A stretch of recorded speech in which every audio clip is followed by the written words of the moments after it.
ঈসা আলাইহিস সালাম দাজ্জালকে মারার পরে আরেকটা প্রজাতি বের হবে, এর নাম ইয়াজুজ আর মাজুজ। নাম শুনেছেন?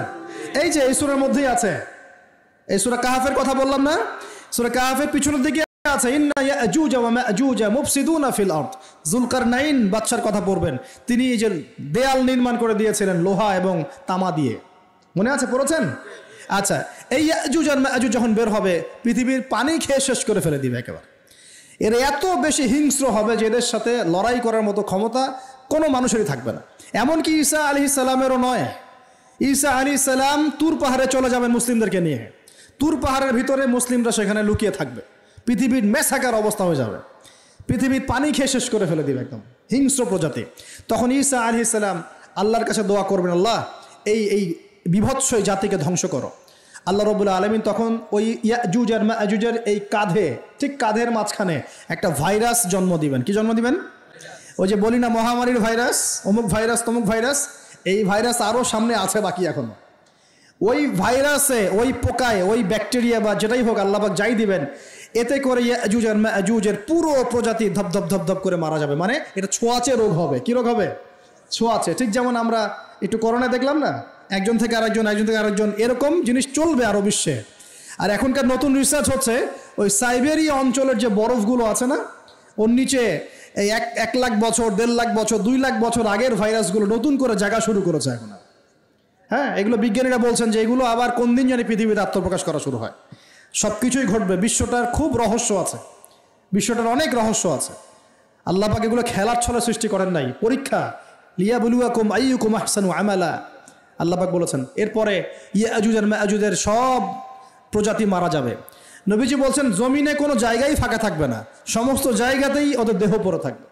আল্লাহু আকবার। এরপরে ঈসা আলাইহিস সালাম আল্লাহকে বলবেন, আল্লাহ জমিনটাকে পবিত্র করে দাও। আল্লাহ পাক কি করবেন জানেন? বড় বড় নখরওয়ালা, বড় বড় নখ আছে, নখ দেখেছেন? বড় বড় নখ, বড় বড় নখওয়ালা একটা স্পেশাল প্রজাতির পাখি আল্লাহ পাঠাবেন। কি পাঠাবেন? পাখি। এটা কোন পাখি, কি নাম আমরা জানি না। ঠিক এরকম করে এই এক শ্রেণীর পাখি আল্লাহ পাঠাবেন যাদের নখগুলো খুব বড় বড় হবে, বিশাল বিশাল নখ। এই নখগুলো দিয়ে তারা দেহগুলোকে উঠাবে, উঠিয়ে নিয়ে কোথায় যে ফেলে দেবে আল্লাহ ভালো জানেন। সুবহানাল্লাহ, আল্লাহু আকবার। আল্লাহ পাক বিশ্বে কত কি বাকি রেখেছেন এখন। এরপরে আল্লাহ পাক কি করবেন জানেন? আল্লাহ পাক বৃষ্টি বর্ষণ করবেন। এত বেশি বৃষ্টি হবে, এত বৃষ্টি হবে, জমিন ধুয়ে পরিষ্কার হয়ে যাবে। হাদিসে আসছে জমিন একদম চকচক করবে, জমিটা পরিষ্কার হয়ে চকচক করতে থাকবে। এরপরে কারণ ওই ভাইরাস তো ধুইতে হবে না, ভাইরাসকে ধুয়ে সাফ করতে হবে। তারপরে ঈসা আলাইহিস সালামের সময়ে বলা হচ্ছে, তার সময়ে একটা ডালিম, ডালিম দেখেছেন কিনা? আনার ডালিম, এই ডালিমের যে খোসা হয় না, এই ডালিমের খোসার নিচে একটা পুরো পরিবার আশ্রয় নিতে পারবে। কি বুঝলেন? এত বড় বড় ফল হবে, এত বরকত হবে জমিনের মধ্যে। কখন বরকত হয়? যখন একটা জনপদের অধিবাসীরা আল্লাহর সামনে আত্মসমর্পণ করে, তখন আল্লাহ বরকত দেন। আমরা কি আত্মসমর্পণ করছি? এই জন্যই তো অর্থনৈতিক মন্দা চলছে। এমনি এমনি নাকি?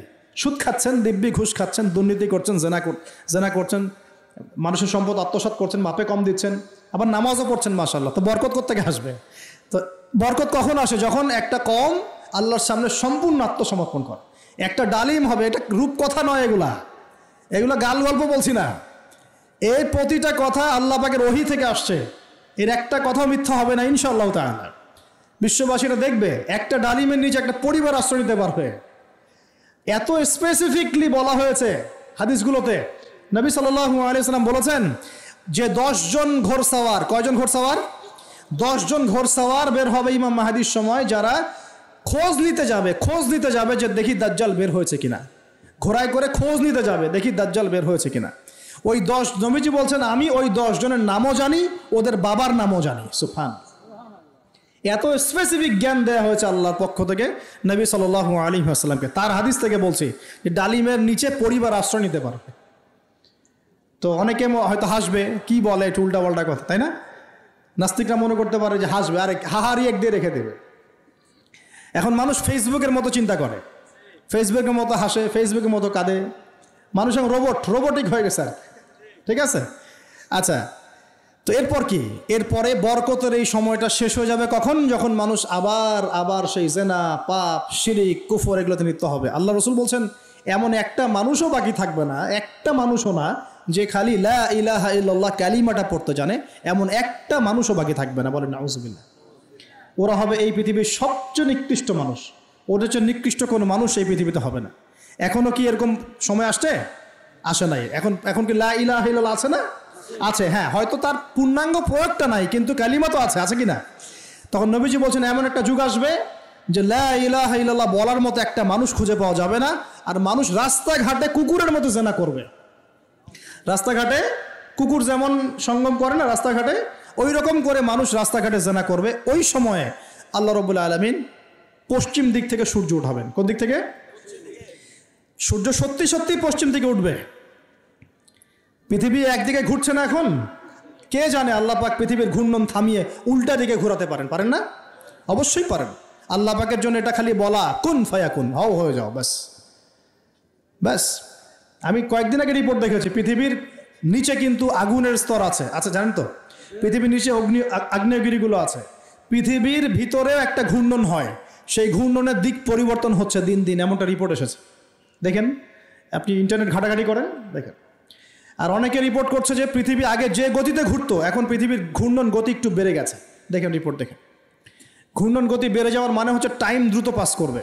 আর শেষ জামানার হাদিস এটাও আছে যে সময় দ্রুত পাস করবে, আছে না? এটা হাদিস আসছে।